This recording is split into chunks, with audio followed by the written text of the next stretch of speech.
ako je rasprava o platanima koju sam snimao u Trebinju bila malo, evo još jednih grupe platana snimljenih u Švajcarskoj Winterthur. Pogledajte ovaj video da vidite šta sve i kako mogu da izgledaju platani.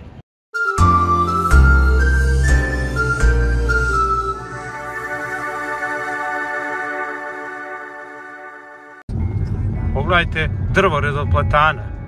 Znači, otprilike na 10 metara jedan od drugog, ogromni platani, jako lepo izgledaju, prave potpun hlad ovdje u čitavom delu saobraćajnice i vidite ono što govorim, da oni sa ovim korenom koji je jako dubok nisu mnogo ugrozili ove ivičnjake.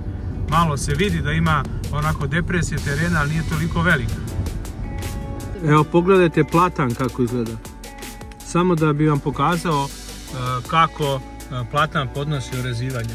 Pogledajte na ovim mjestima gdje je orezan, kako su se stvorila zadebljanja, da tako kažem. A pogledajte, to je znači koliko staro drvo, a pogledajte kako uspješno odoleva ovolikom orezivanju. I sad na proleće kad krenu nove grane, evo vidite na ovim na desnom delu, onda mogu da zamislim kako to lepo izgleda krošnja kao nacrtana.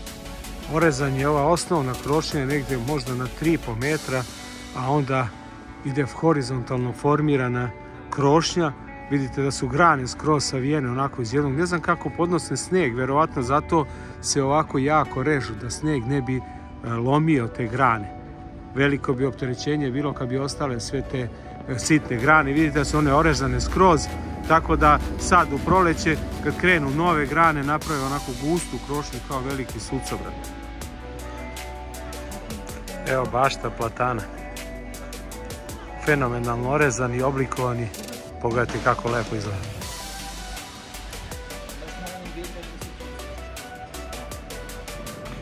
I evo još jedne ulice, trga, gdje su ovi platani mjesto suncobrana. Znači vidite da tu će biti jednostavno kao veliki suncobran. Ovo je pred ulaz u jednu zgradu. Pogledajte kakva vrsta hortikulture i arhitekture u spoju. Ovdje je fontana, a pogledajte kako izgleda ova ograda od bukve sa platanima. Znači bukva kao živa ograda.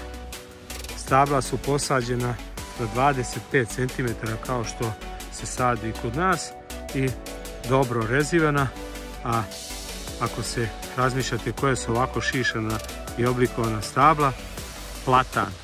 Izgleda stvarno zanimljivo i lepo, ali to samo pokazuje koliko je moguće platan orezivati i održavati, koliko je otporan.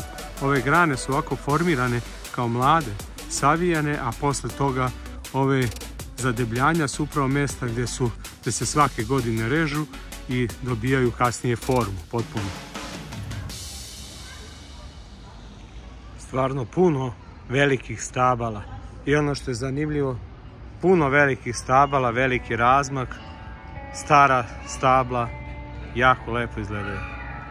Ono što je karakteristično i zanimljivo u cijelom mjestu, da mogu se gajiti samo biljke koje su autentične, odnosno koje rastu u ovom okruženju. Tako da nema velikog izbora onako onih biljaka koje smo naučili da dolaze razni varijeteti. Uglavnom su sve te biljke koje rastu u ovom podneblju. A vidite platane kako izgledaju. Igralište za decu, puno zelenila i onih platani koji su uvek prisutni u cijelom mjestu.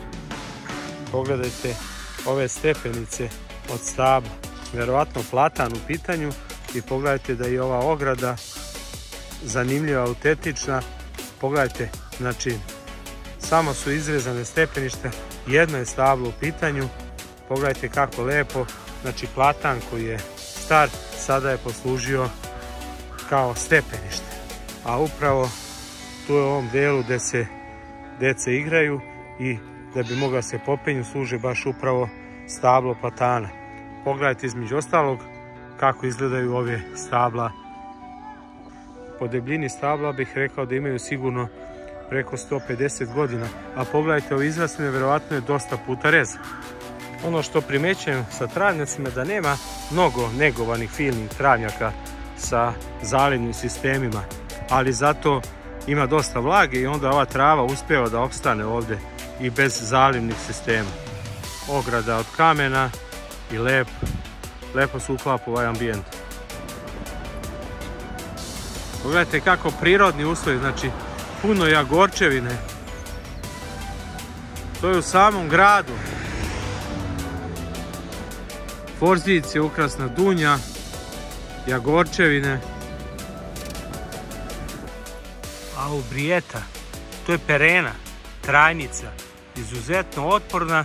Vidite kako se pretvori kod tepih i lepo pada cveta, privlači pčele, ima i pčela, evo vidim, a kombinacija u ovoj obali sa narcisima, lonicera, nitida, znači biljke koje su, kažem, autentične za ovo područje. Evo vidim i evo jorgovana, dosta jagorčevina, uglavnom autentične biljke i grupisane. Lepo izgleda.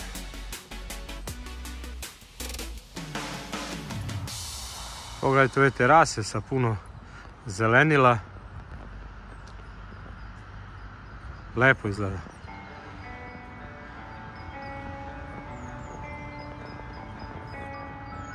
Zaštita biljaka, zato što je hladnije, još nije skinuta. Osjetljivije su biljke. I zamislite Pančićeva omorika. U Vitenturu, u Švajcarskoj, autentična Pančićeva omorika. Ispred jedne kuće, ruzmarin. Mora da nisu gledali naš sveti pozdrav. Ne treba vezivati kanapom, već orezivanjem formirati žbun. Tisa orezana. Potpuno lepo.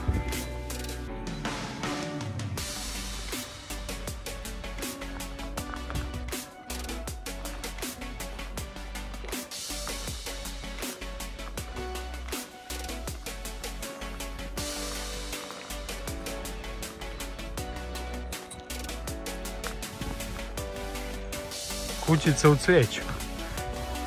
I ono što je karakteristično, uvek zastava.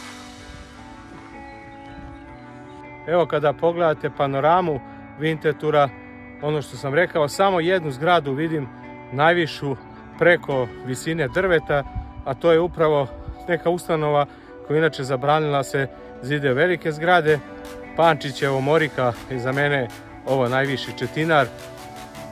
Imao sam prilike da vidim Pančićevu omoriku pre 20 godina, kolekcionarsku vrstu ovdje u Rasadnicima, a evo ovdje na ovom elitnom mjestu gdje ima puno lepog bilja, autentičnost Pančićeve omorike.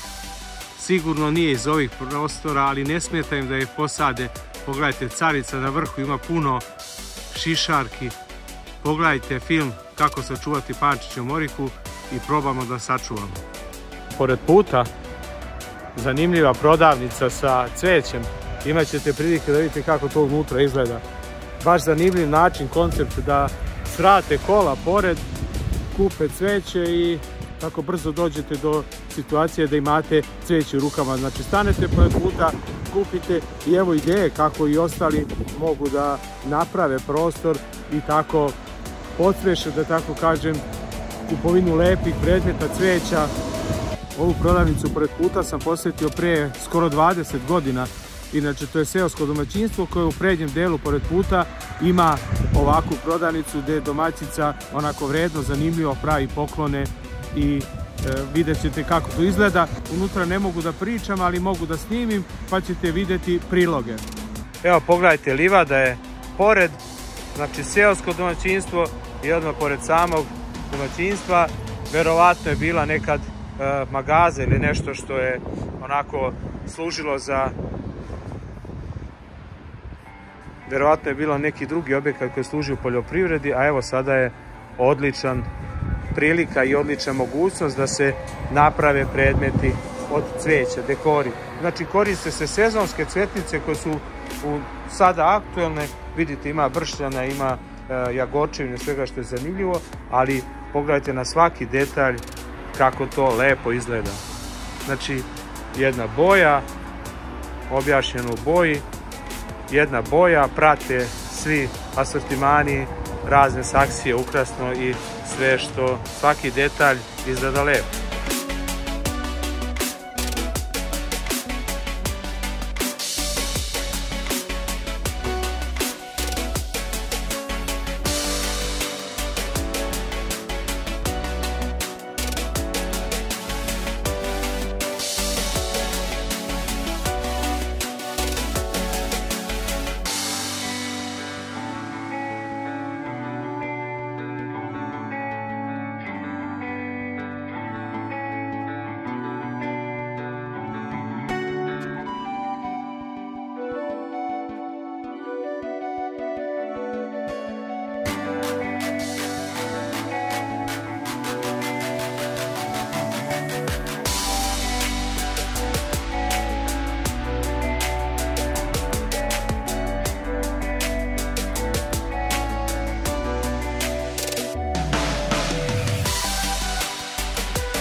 I evo nas u posjeti kod jednog kolege. Pogledat ćete kako izgledaju lepo oblikovane, negovane biljke i zanimljiv način kako se mogu presaditi velike biljke. Idemo zajedno da pogledamo kako to izgleda. Evo drvoredne sadnice, znači postavljene u ovako specijalnim sudovima, lako se presađuje, biljka ne boluje i došli smo do ovih platana koje smo imali priliku da vidimo i tamo u čitavom delu grada u Winterthuru.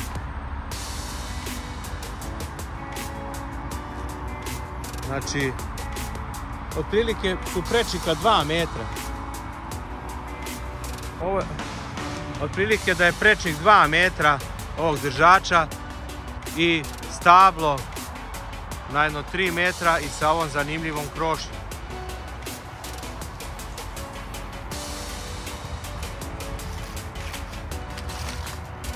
Gledamo koliko košta.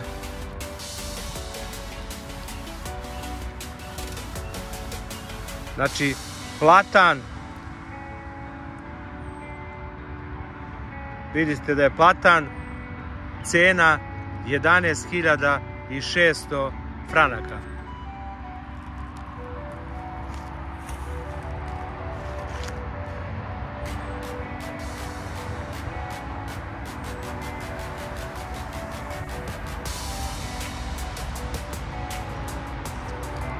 Pogledajte kako izgleda prostor, znači dato je prostora da biljka raste. Evo ga ginko, znači ginko možda 5 metara visok. Za ginko i nije mnogo, 3800 mlađe.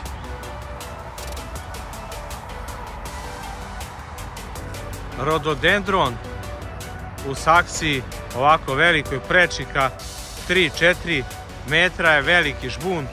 Zašto on ovako dobro opstaje? Zato što je dole velika žardinjera, može se ubacivati, vidite da je on karakteristično, mu se dodaje rastinje da bude kisela zemlja. Baš me interesuje koliko košta ovo zadovoljstvo.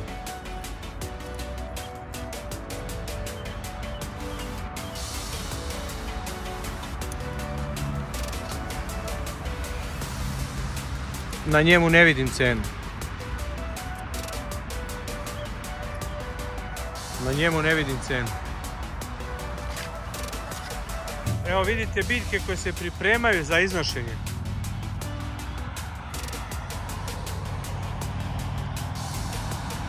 Koren je visoko, lako će se preneti. Da nije sve savršeno pokazuje i ovaj deo, znači to su biljke u saksijama ukopane, ali jednostavno ovo nije uspjelo baš dobro da se adaptira na ove uslove. Svaki put kada dođem u neki rasadnik vidim mnogo zanimljivih ideja i svaki put se to može primijeniti u našim uslovima. Mnogo lepo, čisto i na kraju moj utisak vezano za posjetu u Švajcarskoj Winterthuru. Pre svega hvala Tomasu i Snežani na gostoprimstvu, za što su nam priuštili da možemo da obiđemo, pogledamo. Zanimljivo je, ono što sam rekao, ponavljam, znači u gradu ne mogu se graditi visoke zgrade više od drveta, dosta je akcenata na drvo, platan dominira, oblikovane forme, rastinje koje je karakteristično za ove uslove, nema mnogo uvoznih novih selekcija biljaka, uglavnom je sve uredno, čisto, nema mnogo negovanih, onako perfektnih travnjaka. Sa ovom vlagom koju imaju, verovatno uspevaju da održi ovakva zelenila bez automatike. Hvala svima vama što komentarišete, dole ispod možete se prijaviti na Cvetni pozdrav, besplatan magazin koji izlazi 2 puta mesečno, znači dole scrollujte, možete se prijaviti na kanal, kliknite na link, ostavite mail i dobijat ćete besplatan primjerak Cvetnog magazina 2 puta mesečno. Isidora piše mnogo tekstova, onog što se dešava, akcijama i svemu onome što može da nas podstakne za uređenje prostora. Hvala svima vama na komentarima i da kažem jednu malu tajnu. Knjiga Moje dvorište, druga moja knjiga, je u završnoj fazi, već je u pripremi, ušla je u štampariji, uskoro očekujemo. Objavit ću na vreme da svi koji želite u pretplati da je kupite, možete da rezervišete. Još jednom kažem hvala, puno zdravlja, puno vremena provedenog u vrtu, podelite drugima, budite hortikulturni. Cvetni pozdrav!